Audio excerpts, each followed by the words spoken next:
How do you scale the sides of a graph from scratch if you're handed an empty graph paper so that the picture looks right? How do you keep your graph from being bunched up in the corner like that and not using all of this space out here where it would show a more clear picture? Or making it so that your data points don't fit on the paper at all, or they don't fit on the graph and you lose some of your data. How do you do that? You want to scale it so that you use most of the space. You go out most of the way this way and most of the way to the top, and you use most of the space and you get a clear picture. How do you do that? Well, you could figure it out on your own. That's how I did it when I was in school. But I was raised playing with Lincoln Logs and Tinker Toys, and if you wanted to build a house, you had to figure it out for yourself. So you spent a lot of time figuring things out for yourself, and you got good at it, and when you needed to, you figured things out for yourself. But it's not so much like that anymore. In the 20-some years I've been teaching, I've never had a student figure out how to scale the axes on a graph by themselves. So I'll show you how to do it. A slick little way to do it. Scaling the sides is important, otherwise your graph ends up being meaningless. So how do you do it? Well, what the first step in the technique is, you have to figure out the number of lines on each side. Now, you may be given a paper copy of a graph, and it won't have the same number of lines this way and the same number of lines this way that the one on the screen here does. So I'm going to show you for the one on the screen, and realize it probably won't work for your paper because your lines on each side are probably not the same. Now, if you look at the screen, the picture on the screen right here, and you start at the corner, and you count out, making sure that the corner is 0 on each side. 1, 2, 3, 4, 5, 6, 7, 8, 9, 10, blah, blah, blah, blah, blah, 20, blah, blah, blah, blah. It's 30 lines on the screen out to here, starting from 0 in the corner. You'd need to know that number.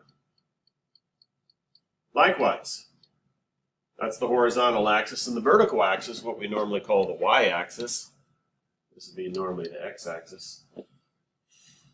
Starting at the corner and counting up 1, 2, 3, 4, 5, 6, 7, 8, 9, 10, etc., etc. You end at 22, I think. We'll say the numbers are 30 and 22. I think that's right. You need to know those numbers on your graph paper before you start.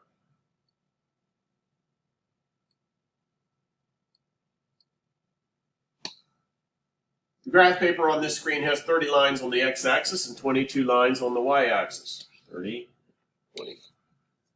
The paper you will be using will be different. For my classes, that's a Xerox of a paper copy of a graph that's 44 lines and 33 lines, so the math will be different. Let's say you're plotting the position of a cart through time.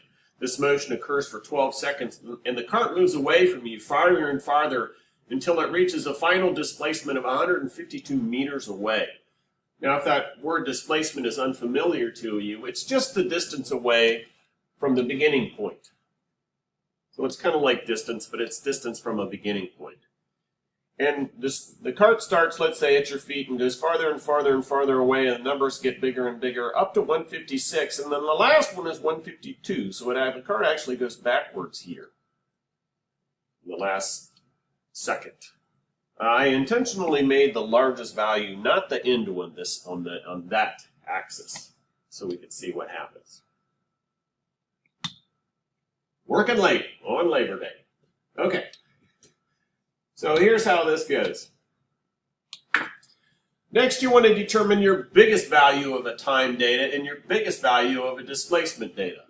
The biggest values in each direct dimension. Going back here, we've got normally time is going to go on your x-axis as the independent variable. This does not always have to be the case, but it's going to be the case today. So our biggest time value back in that data table was 12 seconds. And our largest or biggest displacement value was 156 meters. And remember, that was not the last data point, it was the next to last one. So we need to know those two. What do we do with them? Well, we divide. Often time goes on the x-axis as the independent variable. So a lot of times time is going down here. Let's do it that way, this graph also.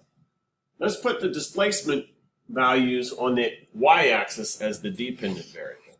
So time goes marching on doing what it's doing. It's the independent variable. We're just keeping track of it. And then the displacement will vary, and the displacement's position will be depending on where the time goes. So this is the independent variable on the x, dependent variable on the y.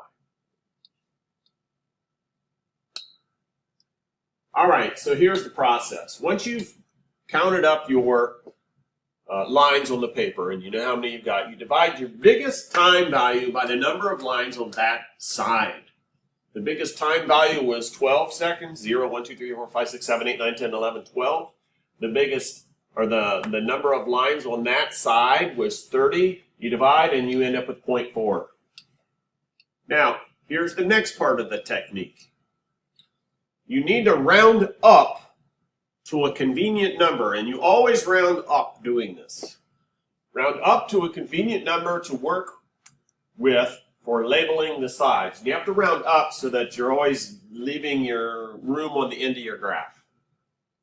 What's bigger than 0.4? That's convenient to get to. Well, 0.5 is convenient to get to. It's bigger, and it's not much bigger. You wouldn't want a number that's a lot bigger, or you're smushing your graph down in the corner again. 0.5 probably works pretty well. So let's label that x-axis 0, 0.5, 1.0, 1.5, 2.0, 2.5, etc. What number do you end up with on the end? Well, there are 30 lines, and at 0.5 a line, that should be 15 when you're all done. 15, so there's room for plotting, and the graph will use most of the space. And what that looks like is this: 0, 0.51, 1.52, 2.53, and I got tired of jamming them in there, so I started leaving the 0.5s out. 3, 3.54, 4.55, 5.56, 6.57, all the way up to 15. Now, that'll work because our biggest value was 12, and it's going to fall somewhere on here. We don't know yet, but that's pretty far out here to the end of the graph. So we know those data points will fit, and we know they're out there where we're using a lot of the graph to make ourselves a nice picture. Okay, now that's all there is for the steps. You've done all the steps. I think there's 3. You just have to do it for the other side. Next, divide your biggest displacement value by the number of lines on that side. And our biggest displacement value was the next to last one. It's 156 meters at 22 lines on that side. When you divide those, you're going to need a calculator. It's 7.0909091. Well, 09 repeated and rounded to that. But we need to round that number up to something convenient. How do we round this number up? And remember, you need to round that up. What can you round it to? Well, actually, you could round it to 7.5. 7.5 doubles 15. That doubles 30. But let's round up to 8. 8 is a nice, convenient number. It's a little bit bigger, so we use all that space pretty much. And 8 divided in half is 4. 4 divided in half is 2. 2 divided in half is 1. So that's going to be a number where we can get a lot of points on a graph. 8.0 probably works pretty well. So you label the y-axis 0, 8, 16, 24, 32, 40, 48, etc. What number do you end up with? Well, it would be 8 times 22, which is, I think, 176.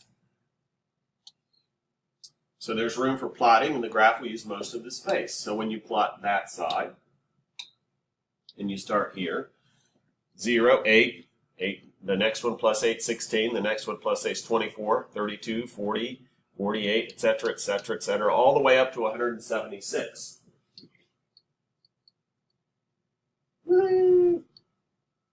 No.